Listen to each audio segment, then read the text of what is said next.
welcome back sa ating channel, Laser Drop.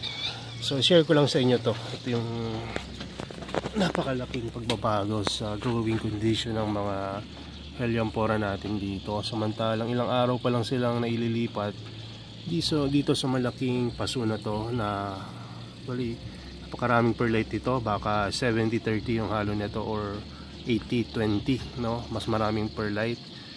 So ang nangyari, unti-unti nang nawawala yung mga algae. Ayan, tapos yung tubo ng Helianthora hindi siya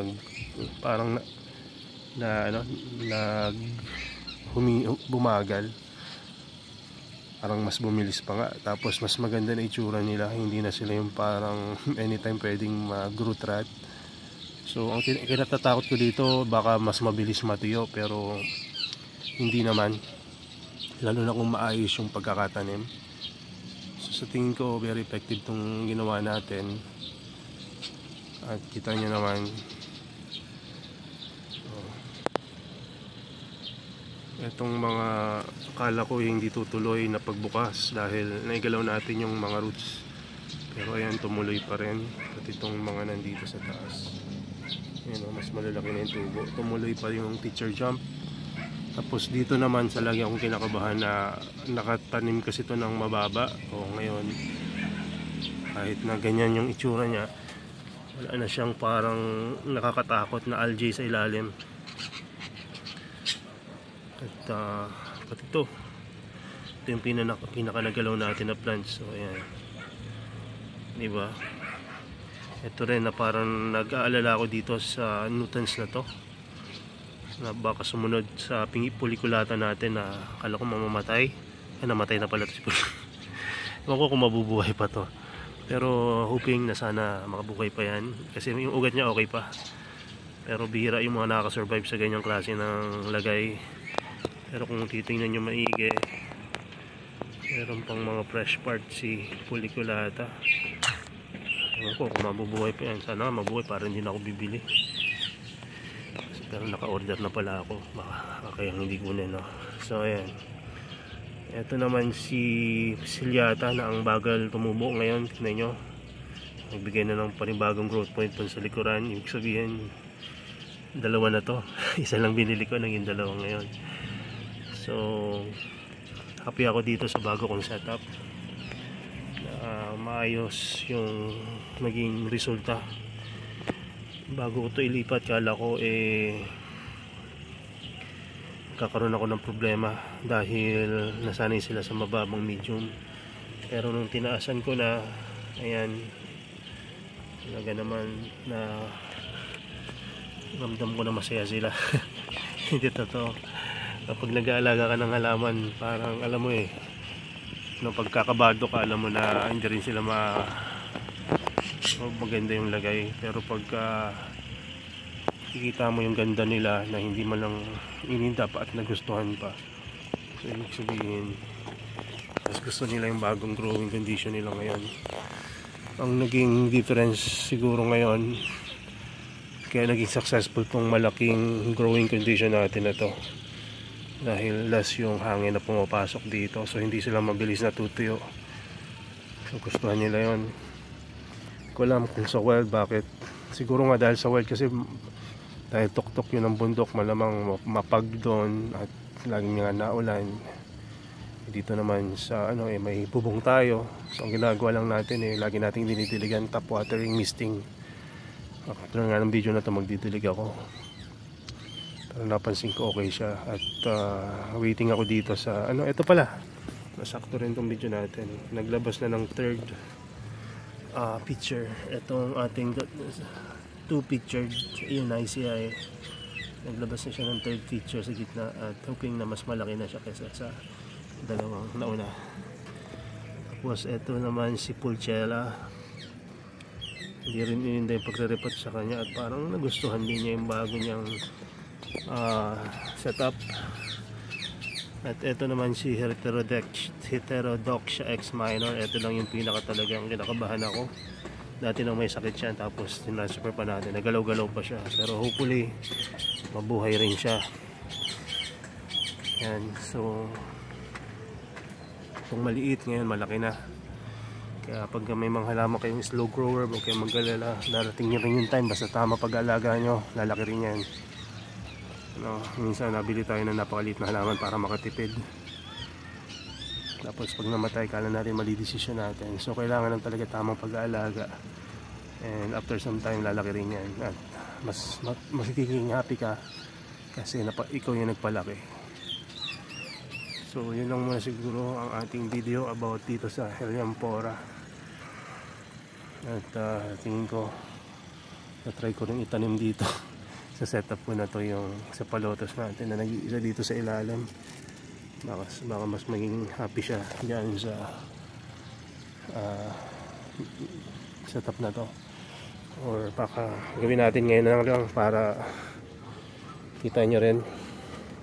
Kaya may clip pa lang naman tong video, so gawin natin yun. Sigurado maiinday na ito yung kanyang paglipat, pero yun talaga, kailangan na siyang malipat dahil alanganin na siya dito sa ilalim. Hindi siya nalaki dito, hindi siya namamatay pero hindi siya nalaki. Kumain ko na lang para mas ingat. Ayan siya. Naramdaman ko na puro ugat na, kaya hindi ko maila. Ugat na itong ating fern. Hirap. Ay naku, kailangan sigurong gupitin talaga to. Huwag tayong panggupit kasi hindi ko talaga puwersang kuha. Kaya na maliit na gunting.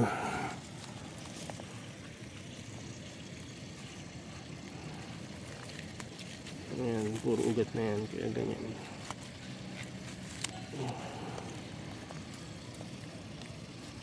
Ginawa ko lang ano na talaga.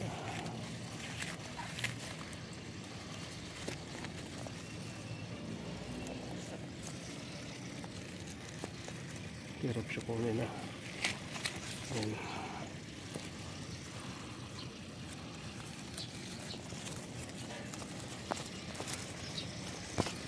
Kaya nagre-repot kayo ng Cephalotus. Talaga naman.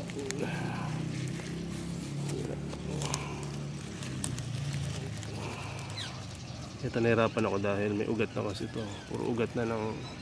Yung nakita niya yan? Yung ugat na to. Puro ganyan. Ito. Puro ganyan. Kaya hindi ko na siya makakuha ng... Kailangan ko ng gunting na malaki-laki. Hindi ko na mahila eh. Ayan na to, mas maganda tong gunting na to. Kailangan yung bilisan kasi paparating na yung bibili ng Venus flytrap. Kailangan natin umakit. Napang sweldo dun sa racket natin na isa.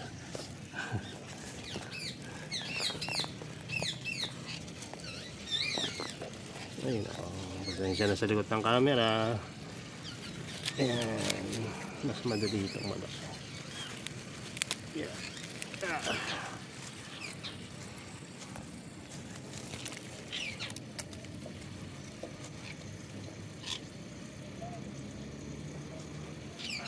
Grabe.